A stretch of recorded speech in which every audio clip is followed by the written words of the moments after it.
morning and welcome to Morning Movie News. Now, for some reason, whenever I'm out of the office, as I was yesterday, a ton of movie news drops. And that was indeed the case yesterday, with three big stories. The John Boyega Instagram Star Wars clip with a lightsaber, our first look at Michael Fassbender in Assassin's Creed, and that fake or not fake Civil War art that made the rounds, and that Jeremy Renner fanned the flames of. But those stories are so big, they're actually going to get standalone episodes later today over on Beyond the Trailer. But don't worry, I have three other excellent stories for us to discuss right now here on Morning Movie News. Not quite the headline makers that the other stories are, but still, I think we have some very interesting developments to discuss. So first off, Mads Mikkelsen is really starting to do well with his career. Now, of course, he's always done pretty well, and you probably best know him as Le Chiffre in Casino Royale, with the eye that cried blood, as James Bond villains tend to do. But he's also Hannibal on television, I believe that's NBC. So, you know, his star in Hollywood has been slowly but surely rising, and it seems to finally be coming to a head, where he is in some really major projects. Now, it was already revealed earlier this year. There were some rumors of it, I believe, but it was confirmed at the D23 Expo that he's playing one of the villains in Star Wars Rogue One, a Star Wars story, no longer a Star Wars anthology. I can't get used to that terminology, a Star Wars story. It really seems like a children's reader, but this is supposed to be anything but. It's supposed to be a really gritty and dark, like Black Hawk Down style Star Wars movie. But anyway, not only is he going to appear in that film, but he's now in discussions apparently to play another villain, but this time for Marvel, which would mean he's only going to play a quasi-villain. As we discussed yesterday, Marvel has a real problem with their villains, but Mads Mikkelsen is like pretty much a professional villain. So what film is he in talks to join? Well, that again is Doctor Strange. Now, nobody's saying what role he's up for. Some people feel that he might be like Dormammu, which is like Marvel's version of the devil. And there are a couple of other possibilities that he could play there. Now, it's interesting that they would even need him in this picture, which is getting awfully crowded, because not only do you have Benedict Cumberbatch as Doctor Strange, obviously, but you have Tilda Swinton as the Ancient One. Then you have two other villains already set for the film. You have Chiwetel Ejiofor as Baron Karl Mordo, which is going to, I guess, eventually become Doctor Strange's greatest villain because they start out as students together. But then also Daniel Bruhl's Baron Zemo is supposed to show up in this movie. So where does that really leave Mads Mikkelsen? You know, he's like, I'd like to be the main villain, as I was kind of only a secondary villain in, Casino Royale.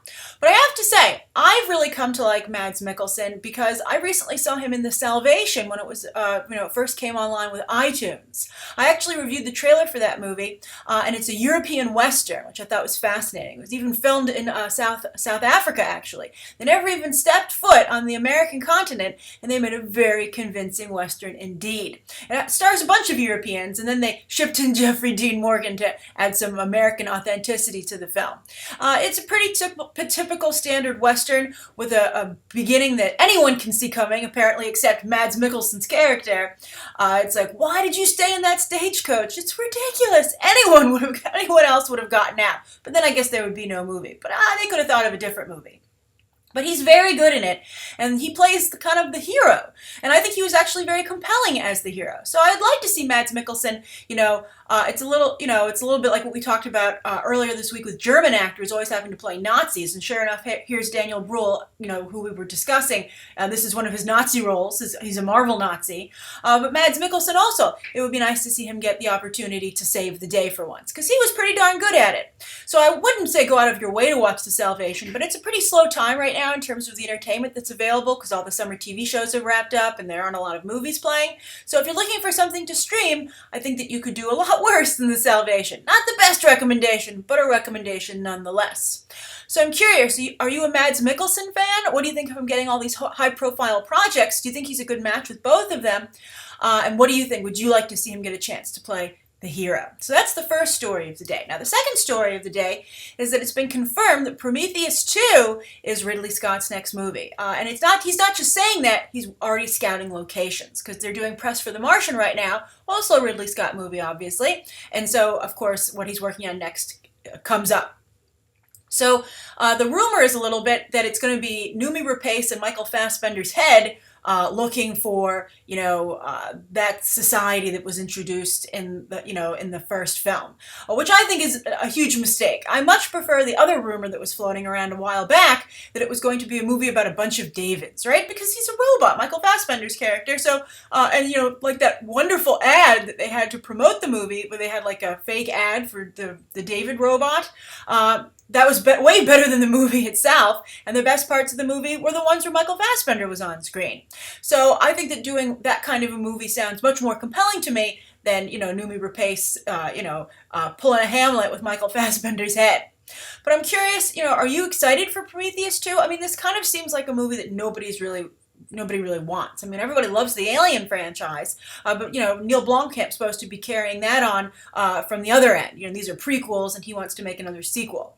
So I think I would much rather see that come to fruition than what I feel is just a pale shadow of the original franchise. It's supposed to also tie in Blade Runner, etc. But they're making another Blade Runner. I'd much rather that he was working on the Blade Runner 2 sequel, but someone else is directing that, obviously. Denis Villeneuve of Prisoners, and also the upcoming Sicario. Wonderful choice for that project. But I just don't see Prometheus 2 working, unless they were going to move it totally out of the direction that it was headed in, and, make a sharp turn and head it toward Blade Runner and the Alien films. I just feel that, I think they're going to have different screenwriters, and that was obviously the big problem. I mean, it was a beautiful movie. When you watch it, you're like, it's a shame. All this talent was wasted on this crappy script. But hopefully they will fix it. Here's a fun side note, by the way. One of the cartographers, one of the guys who does like the maps, the guy with the mohawk and the shaved sides of his head, that's the villain from Mission Impossible Rogue Nation. He looks so incredibly different. It's ridiculous. In one, he has like this red-haired punk look, and in the other, he's like this distinguished, older, gray-haired European gentleman. So it's hilarious that that's the same guy. Talk about a chameleon. A chameleon to the point that I don't think he gets enough credit for either of the roles, because you're like, I've never seen him before. And you're like, yes, you have. I didn't even realize it until it had been pointed out to me. All right, so that's the second story of the day. What kind of Prometheus 2 do you want to see? And, the bigger question being, do you even want to see Prometheus 2? So the third story of the day is one I missed the other day, but I think it's very interesting, especially as I looked into it more. Now, there was a headline floating around that Marvel wants to do another Blade movie, but they want to focus on Blade's daughter. And when I first heard that, I was like, that sounds horrible. But then I looked into it a little bit, and I was like, this actually sounds promising. So a lot of people thought that, the samurai wielding character on The Walking Dead would be a good choice. I saw some people tweet that to me, like, why doesn't she play Blade's daughter? But she's too old, because they're doing Blade's daughter when she's in high school. And this is actually a comic book that Marvel's hoping to launch, which I feel is in direct competition, or is their answer to DC's popular Brooklynized Batgirl title, which is, what I have to say, I think that Batgirl title started out really strong, and it's still enjoyable. It's still towards the top of my stack, but I think it's lost a lot of momentum, and I think that the things they have Batgirl doing seem really inconsequential. Like, she's like doing she's almost like neighborhood watch Batgirl, instead of, taking on the kinds of villains and criminal plots that are worthy of someone who, dons a costume to fight crime. Like, this just seems like regular old crime. But anyway, it's been a very popular comic book, and even DC is trying to do more comics in that style. So this is Marvel's answer, and so it's going to be called Lady Blade. They've actually delayed the comic because I think, and this is interesting, they're saying the official word is they've delayed the comic, or the official rumor is they've delayed the comic because this movie is potentially going to come out, so they want them to be released side by side. My guess is that the movie, Marvel Studios wants to take the lead on developing this character and doesn't want the comic book to do it, which is really disappointing because what they've developed is pretty awesome, so at least I hope that Marvel Studios takes a look at these notes. So anyway, it's called Lady Blade, and it's about a 16-year-old girl who happens to be the daughter of Blade. Her name is Fallon Grey. But what's interesting is they're describing her as the anti-Peter Parker, that she's very popular in high school, and things are going great for her. But, she just has a lot of stress, especially when she discovers that her dad is Blade, and she's a daywalker vampire hunter, with vampire genes in herself. So then she decides to go and, fight vampires, the family business. So I think it's pretty interesting, and I'm curious which direction this would go. I like that she's 16. The Mary Sue covered this and said perhaps because she's 16 it won't be so sexualized, and it's like, are you aware of current popular culture? 16 is the perfect age for sexualization in today's society. So I think it could go two different ways. I think they could either go Disney Channel-esque. They'll probably do a mix of this. Or they could be thinking like the recent music videos from Iggy Azalea and Taylor Swift, where they were fighting crime as superheroes or superhero-esque characters.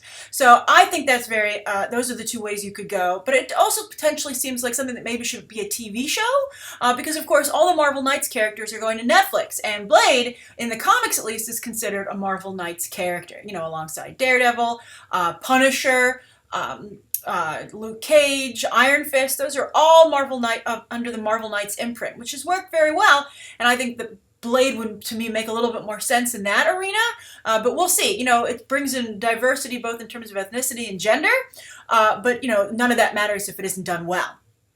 I'm also, on a side note, speaking of great, fantastic black female characters in the Marvel universe, where's Misty Knight? I'm waiting for her to show up either on the Netflix TV shows or somewhere in the movies, because they've done a great job with her in the comics lately, and I've come to really like her character. All right, so I'm curious, what do you think of the idea of Blade's daughter? And I guess Wesley Snipes would factor in here somewhere. Maybe. He just took a TV show to make some money, so I don't know if that's going to maybe knock him out of the box with Marvel. And also, he was not too fun for them to work with, apparently, on the last Blade, which is why he was largely written out of it. But, obviously he was in a bad mood because he was largely written out of it. It's like, what comes first, the chicken or the egg? All right, so those are the three stories of the day. Now, on to the viewer question, which is really an interesting viewer question because I was having the same thought myself. And this comes from Abdullah A. And Abdullah A says, hello, Grace, I have a question. Would it be a good idea if studios had theaters for their own movies that only screen their movies, and also the studios pay for extra security in their own theaters?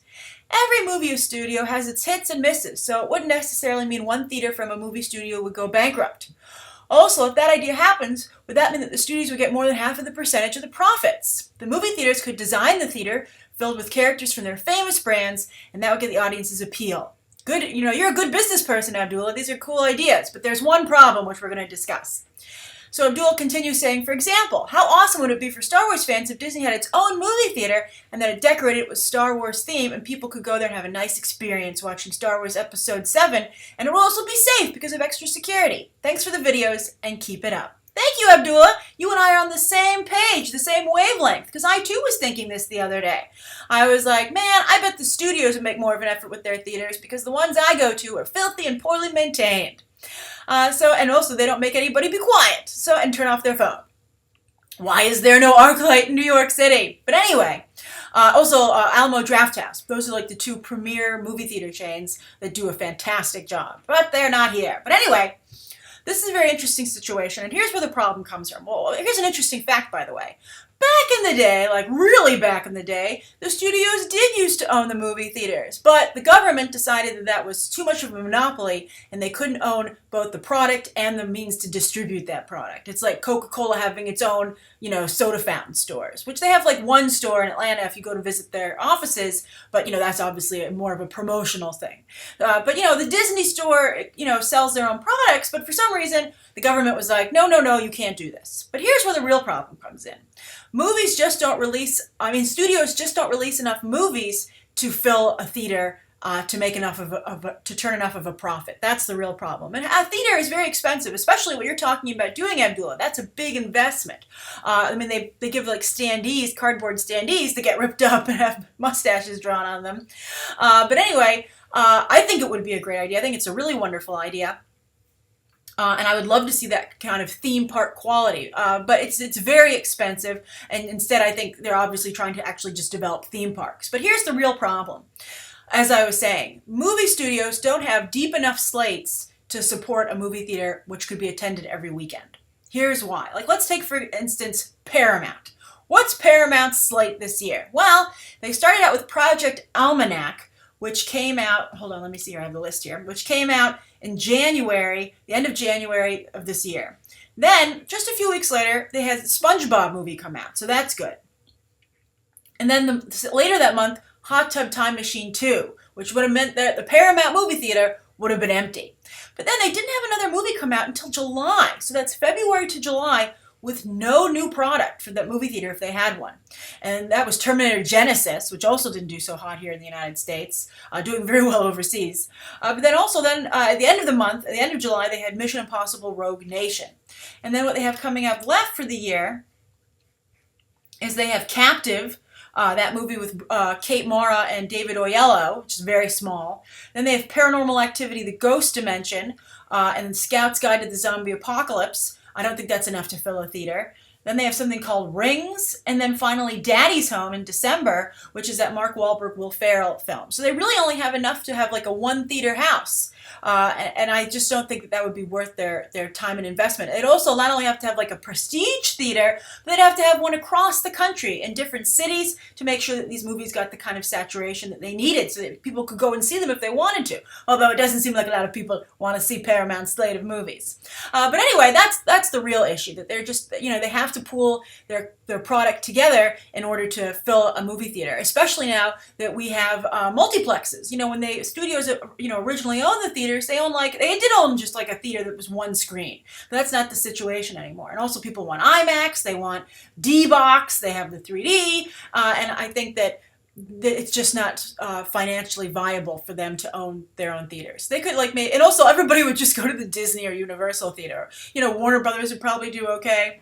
But I think that this speaks more to the lack of PR for these movies, and if they maybe need to think, with TV being as strong a competitor as it is these days, since movies and entertainment so readily available via streaming anywhere you are, maybe they do need to start thinking outside the box a little bit more when promoting their films. So I think that I see where you're coming from. I was thinking the same thing, but this is why it just wouldn't work. But I think there's something in here. There's a pony in this pile of crap somewhere, which is one of Ronald Reagan's famous quotes. And I think a good one, because it means, don't just think there isn't some opportunity buried deep within if a situation looks dire. So I think you're on the right track, Abdullah. And again, as I said, I think you seem like you have the makings of a good business person. All right, so thank you everybody for tuning in. Thank you, Abdullah, for your question. Please write down below what you think of the top 3 stories and today's viewer question. Anything you'd like to see covered on Monday, and any questions that you might have. Thanks for watching. Bye.